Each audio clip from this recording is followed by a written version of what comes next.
ஆண்டவராகிய இயேசு கிறிஸ்து உங்களை சுமந்து அந்த போராட்டங்களை தாண்டி வர கிருபை செய்தார்.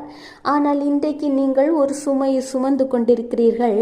அந்த சுமை எப்படிப்பட்டது என்பது அதை மிகவும் கஷ்டப்பட்டு வேதனைப்பட்டு சுமந்து கொண்டிருக்கிற உங்களுக்கும் ஆண்டவருக்கும் மட்டுமே தெரிந்த காரியம்.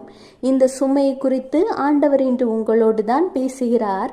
கர்த்தர் சொல்கிறார், ஏசாயா 46:4, இனிமேலும் நான் ஏந்துவேன், நான் சுமப்பேன், தப்புவிப்பேன்.